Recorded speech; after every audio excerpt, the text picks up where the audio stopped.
श्री गणेशाय नमः। ॐ त्र्यम्बकं यजामहे सुगन्धिं पुष्टिवर्धनम् उर्वारुकमिव बन्धनात् मृत्युर्मोक्षयमामृतात्। दोस्तों, आप सभी को महाशिवरात्रि की हार्दिक शुभकामनाएं। दोस्तों, आज इस वीडियो में मैं आपको बताऊंगी साल 2024 में महाशिवरात्रि कब है, इसका शुभ मुहूर्त क्या होगा। साथ ही मैं आपको बताऊंगी इसके पूजन विधि के बारे में। आप जानेंगे इस दिन क्या करें और क्या ना करें, और सबसे अंत में मैं आपको सुनाऊंगी महाशिवरात्रि की पावन व्रत कथा। तो चलिए दोस्तों, यह वीडियो शुरू करें। दोस्तों, फाल्गुन मास के कृष्ण पक्ष की चतुर्दशी को महाशिवरात्रि का पर्व मनाया जाएगा। मान्यता है कि इसी दिन शिव और पार्वती का विवाह हुआ था। यह तिथि इस वर्ष 8 मार्च को पड़ रहा है। शिवरात्रि की तैयारियों में लोग अभी से जुड़ गए हैं। शिवालयों और अन्य मंदिरों को रंग रोगन और साज सज्जा की जा रही है। मंदिरों को आकर्षक ढंग से सजाने की तैयारी है। प्रत्येक वर्ष की तरह जगह जगह से शिव जी की बारात निकालने की तैयारी चल रही है। फाल्गुन मास के कृष्ण पक्ष की त्रयोदशी और चतुर्दशी के संधि को ही शिवरात्रि कहते हैं। शास्त्रों के अनुसार इस दिन शिव जी की पूजा विशेष फलदायी होती है। इस दिन शिवलिंग पर 8 प्रहर जल अर्पण कर शिव की कृपा प्राप्त कर सकते हैं। पंचांग के अनुसार इस वर्ष महाशिवरात्रि के दिन श्रवण और धनिष्ठा नक्षत्र के साथ शिव योग का निर्माण हो रहा है, जो इस तिथि को और विशिष्ट बना रहा है। महादेव की ऋषिता पूजा के दौरान भद्रा लग रहा है। रात्रि के 9:58 PM से अगले दिन प्रातः 8:09 AM तक भद्रा रहेगा। हालांकि इसी दिन शिव योग भी रहेगा। पंचोपचार और षोडशोपचार से भगवान शिव का पूजन करना चाहिए। कुछ भी उपलब्ध नहीं हो तो केवल एक बिल्वपत्र ही भगवान शिव को प्रसन्न करता है। भगवान शिव को गाय के दूध अथवा पंचामृत, बिल्वपत्र, भांग, धतूरे का पुष्प, आकवन, मंदार का पुष्प विशेष प्रिय है। विविध कामनाओं के लिए विभिन्न सामग्रियों से इनका अभिषेक करना चाहिए। महाशिवरात्रि के दिन में पूजा पाठ, जप, अभिषेक व रात्रि में जागरण करना विशेष फलदायक बताया गया है। जबकि महाशिवरात्रि व्रत का पारण 9 मार्च को होगा। फाल्गुन कृष्ण चतुर्दशी तिथि की शुरुआत 8 मार्च शुक्रवार को रात्रि 9:57 PM से होगा और फाल्गुन कृष्ण चतुर्दशी तिथि की समाप्ति 9 मार्च को शाम 6:17 PM पर होगा। जबकि महाशिवरात्रि निशिता पूजा का मुहूर्त देर रात में 12:07 AM से 12:56 AM तक है। दिन में महाशिवरात्रि की पूजा का समय ब्रह्म मुहूर्त में 5:01 AM से प्रारंभ होगा। दोस्तों, शिवरात्रि के दिन बहुत सारे लोग उपवास रखते हैं। कुछ लोग बिना पानी के भी यह व्रत करते हैं, तो कुछ लोग इस दिन फलहार पर यह उपवास रखते हैं। शिवरात्रि की पूजा पर कुछ विशेष बातों का ख्याल रखना बहुत ज्यादा जरूरी है, क्योंकि अगर अनजाने में ही सही इस व्रत के दौरान कुछ गलती हो जाए तो इंसान को इस व्रत का फल सही ढंग से नहीं मिलता है। तो आइए दोस्तों, हम जानें कि इस दिन क्या करें और क्या ना करें। दोस्तों, शिवलिंग को लोटे से जल अर्पित करें। इसके बाद शिवलिंग पर भांग, धतूरा, गंगा जल, बेलपत्र, दूध और दही अर्पित करें। शिवलिंग पर बारी बारी से जल या दूध अर्पित करना चाहिए। जल अर्पित करते हुए शिव और पार्वती का ध्यान करना चाहिए। अगर जल अभिषेक करते वक्त शिव के मंत्रों का जाप करें तो 2 गुना फल की प्राप्ति होती है। पूजा वाले दिन मांसाहारी भोजन न करें। शिवरात्रि वाले दिन मदिरा पान न करें। शिवरात्रि वाले दिन घर में झगड़ा न करें और न ही निंदा करें। शिवलिंग पर जल चढ़ाते वक्त शिवलिंग या शिव की मूर्ति या तस्वीर पर कमल, कनेर, केतके के फूल अर्पित न करें। शिवलिंग पर सिंदूर या श्रृंगार का कोई भी चीज न चढ़ाए। शिवरात्रि पर ब्रह्मचर्य का पालन करें। सहवास न करें। दिन में निद्रा करने से बचें और शिव का ध्यान करें। शिवलिंग पर काले तिल या टूटे चावल अर्पित न करें। शिवलिंग पर शंख से जल अर्पित न करें। शिवलिंग पर बासी फूल न चढ़ाएं। दोस्तों इस दिन ओम नमः शिवाय का 108 बार जाप करें।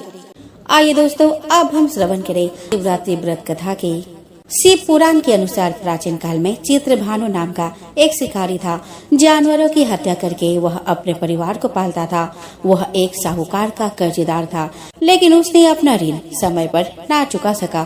क्रोधित साहूकार ने शिकारी को शिव मठ में बंदी बना लिया। संजोग से उस दिन मासिक शिवरात्रि थी। साहूकार के घर पूजा हो रही थी, तो शिकारी ध्यानमग्न होकर शिव संबंधी धार्मिक बातें सुनता रहा। चतुर्दशी को उसने शिवरात्रि व्रत की कथा भी सुनी। शाम होते ही साहूकार ने उसे अपने पास बुलाया और ऋण चुकाने के विषय में बात की। शिकारी अगले दिन सारा ऋण लौटा देने का वचन देकर बंधन से छूट गया। अपनी दिनचर्या की भांति वह जंगल में शिकार के लिए निकला, लेकिन दिन भर बंदी गृह में रहने के कारण भूख प्यास से व्याकुल था। शिकार खोजता हुआ वह बहुत दूर निकल गया। जब अंधेरा हो गया तो उसने विचार किया कि रात जंगल में ही बितानी पड़ेगी। वह वन में तालाब के किनारे एक बेल के पेड़ पर चढ़कर रात बिताने का इंतजार करने लगा।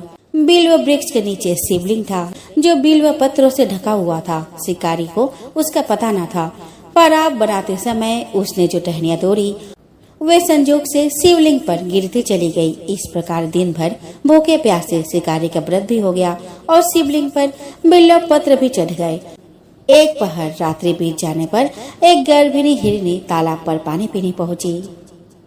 शिकारी ने धनुष पर तीर चढ़ाकर ज्यों ही प्रत्यंचा खींची। हिरनी बोली कि मैं गर्भिणी हूँ और शीघ्र ही प्रसव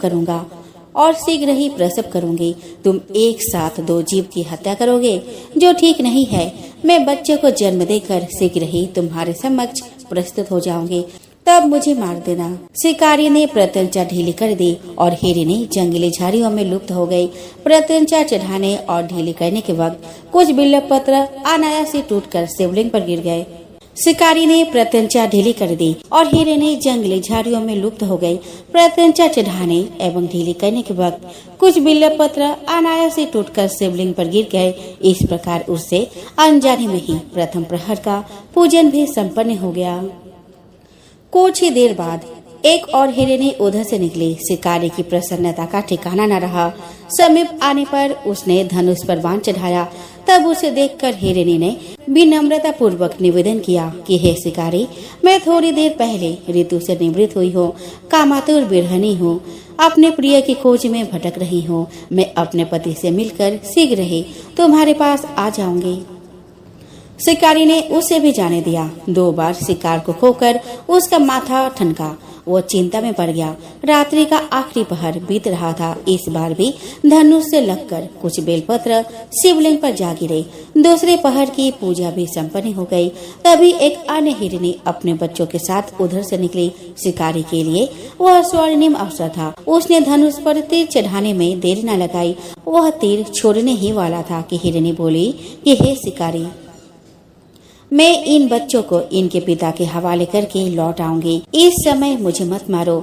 शिकारी हंसा और बोला कि सामने आए शिकार को छोड़ दो। मैं ऐसा मूर्ख नहीं। इससे पहले मैंने 2 बार अपना शिकार खो चुका हूँ। मेरे बच्चे भूखे प्यासे व्यग्र हो रहे होंगे। उत्तर में हिरनी ने कहा कि जैसे तुम्हें अपने बच्चों की ममता सता रही है, ठीक वैसे ही मुझे भी सता रही है। हे शिकारी, मेरा विश्वास करो, मैं इन्हें इनके पिता के पास छोड़कर तुरंत लौटने की प्रतिज्ञा करती हूँ। हिरनी का दिन स्वर सुनकर शिकारी को उस पर दया आ गई। उसने उस मृगी को भी जाने दिया। शिकार के अभाव में तथा भूख प्यास से व्याकुल शिकारी अनजाने में ही बेल वृक्ष पर बैठा बेलपत्र तोड़कर नीचे फेंकता जा रहा था।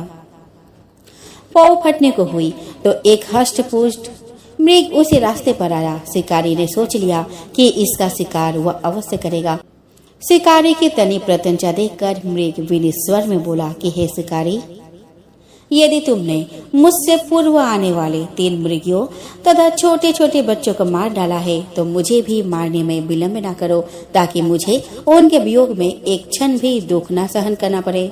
मैं उन हिरनियों की पति हूँ। यदि तुमने उन्हें जीवन दान दिया है तो मुझे भी कुछ क्षण का जीवन देने का कृपा करो।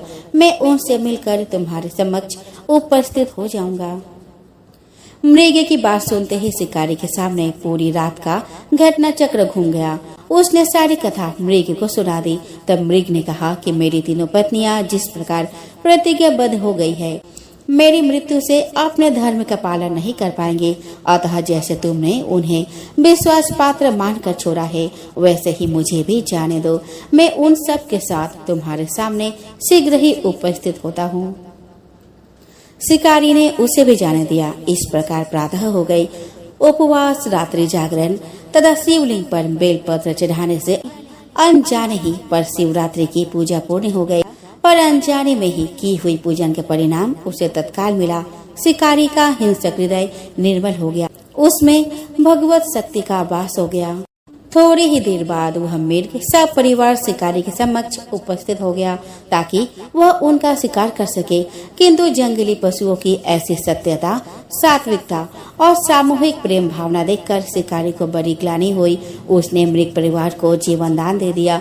अनजाने में शिवरात्रि के व्रत का पालन करने पर भी शिकारी को मोक्ष की प्राप्ति हुई। जब मृत्यु काल में यमदूत उसके जीव को ले जाने आए, तब शिवगणों ने उन्हें वापस भेज दिया तथा शिकारी को शिवलोक ले गए। शिव जी की कृपा से ही अपने इस जन्म में राजा चित्रभानु अपने पिछले जन्म को याद रख पाए तथा महाशिवरात्रि के महत्व को जानकर उसका अगले जन्म में भी पालन कर पाए।